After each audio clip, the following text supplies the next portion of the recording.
Morning friend. இந்த வீடியோவில் பாருங்கள், நம்ம ஒரு ஷிஃபான் saree வச்சு அதை இன்னும் எப்படி நல்லா டெக்கரேட் பண்ணலாம். இது ஒரு சிம்பிளாக இருக்குது பாருங்களேன். உங்களுக்கு எந்த பார்டர்லாம் இல்லை. இந்த saree வந்து நான் இதுக்கு ரன்னிங் ப்ளவுஸோடு தான் வாங்கியிருக்கேன். இதே ப்ளவுஸ் தான் இருக்குது. நல்லா உங்களுக்கு சாஃப்டாக அழகாக இருக்கும். இதை இன்னும் நல்லா ஒர்த்தாக காட்டுறதுக்கு என்ன செய்யலான்னா, இதை மாதிரி பாருங்கள், கடைகளில் நிறையா உங்களுக்கு லேஸுங்க கிடைக்கும். தெரியுதுங்களா? இதை மாதிரி வந்து ஃபேன்சி கடைங்களை கேட்கும்போது கிடைக்கிது.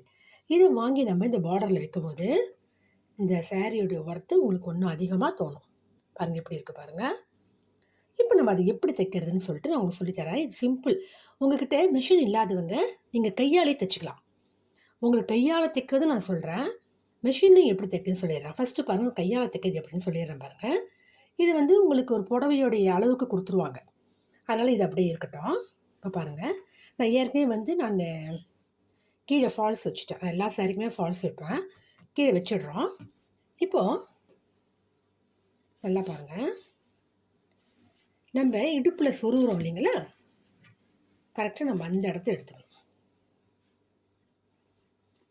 இடுப்பில் சொருகிற இடத்த நம்ம எடுத்துக்கிறோம். புரியுதா? இடுப்பில் நம்ம வைப்போம் இல்லைங்களா, கரெக்டாக அந்த இடத்த வச்சுக்கிறோம். அதாவது நான் ஃபால்ஸ் வச்சுருக்கேன் பாருங்கள். நம்ம எங்கே ஃபால்ஸ் ஆரம்பிச்சிருக்கிறோம், அங்கேருந்தே ஆரம்பிக்கிறோம் பாருங்கள்.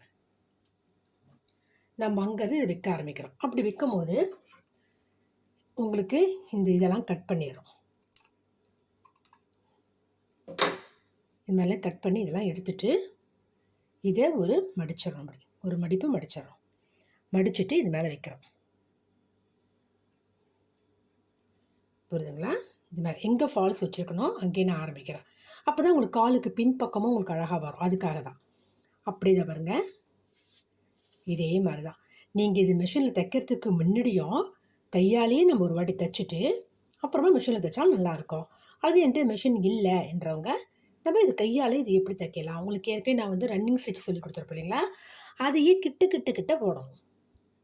புரியுதுங்களா? கிட்ட போடும்போது இது உங்களுக்கு அழகாக வரும். அது எப்படி உங்களுக்கு இப்போ சொல்கிறேன் பாருங்கள். பாருங்கள் ஃப்ரெண்ட், இதே மாதிரி ஒரு ப்ளூ கலரில் நான் கோத்துக்கிறேன்.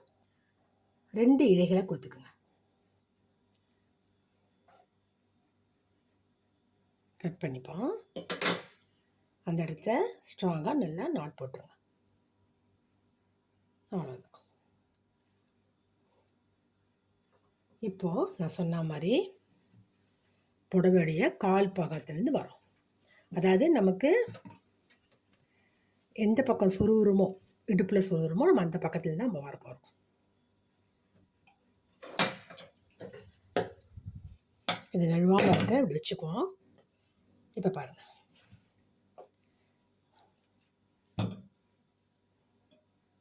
நான் சொன்ன மாதிரி இந்த முனையெல்லாம் கட் பண்ணிவிட்டு ஒரு மடிச்சுக்குங்க. பிசிறெல்லாம் வரக்கூடாது, அதுக்காக தான்.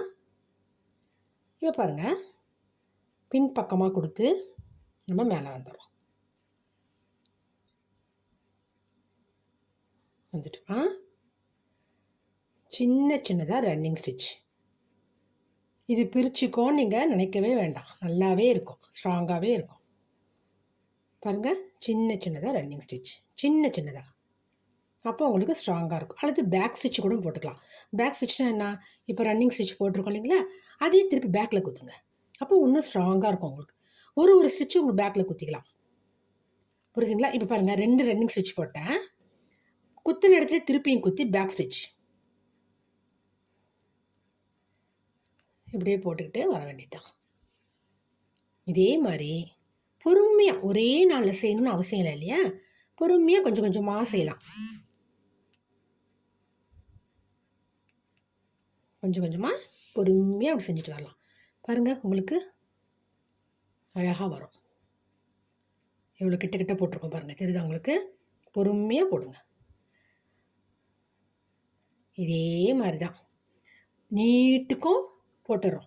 போட்டு முடிச்சுட்டு திருப்பி மேல் பக்கம் இப்படியே போட்டு வரும். அவ்வளவுதான். இது கையால் தைக்கிறவங்க கையால் தைக்கலாம். மிஷினில் தைக்கிறவங்க அப்படியே இது மிஷினில் வச்சு அடிச்சுட்டே வர வேண்டியது தான். பொறுமையாக அடிச்சுட்டு வரணும். அவ்வளோதான் ஒர்க். பாருங்கள், இவ்வளோ அழகாக வருது பாருங்கள். கையால் தைக்கிறதே உங்களுக்கு நல்லா ஸ்ட்ராங்காகவே இருக்கும். அது பிரியாது.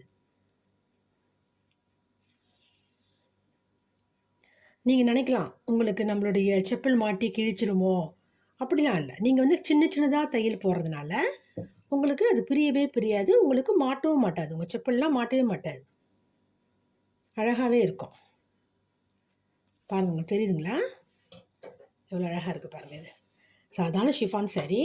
அதில் விற்கும் போது நல்லா ஒரு 800 அளவுக்கு இந்த சாரியோட ஒர்த்து உங்களுக்கு தெரியும். பாருங்கள் எப்படி இருக்குன்னு. கொஞ்சம் தச்சுட்டு கூட காட்டுறேன் ஃப்ரெண்ட். இப்போ பாருங்கள் ஃப்ரெண்ட், இதுவே நம்ம வந்து மிஷின் வச்சு தைக்கும் போது அதே மாதிரி கீழே வச்சுப்போம். இதே மாதிரி தான் கொஞ்சம் பொறுமையாக தைச்சிங்கன்னா நீங்கள் அழகாக தைக்கலாம். பாருங்களா, இதே colour, same colour thread use பண்ணிங்க. பாருங்கள்,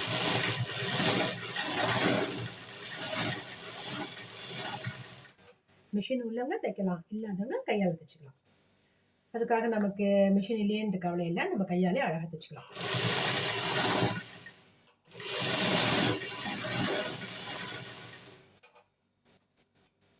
இதே மாதிரி கீழே வரைக்கும் தைச்சிக்கலாம்.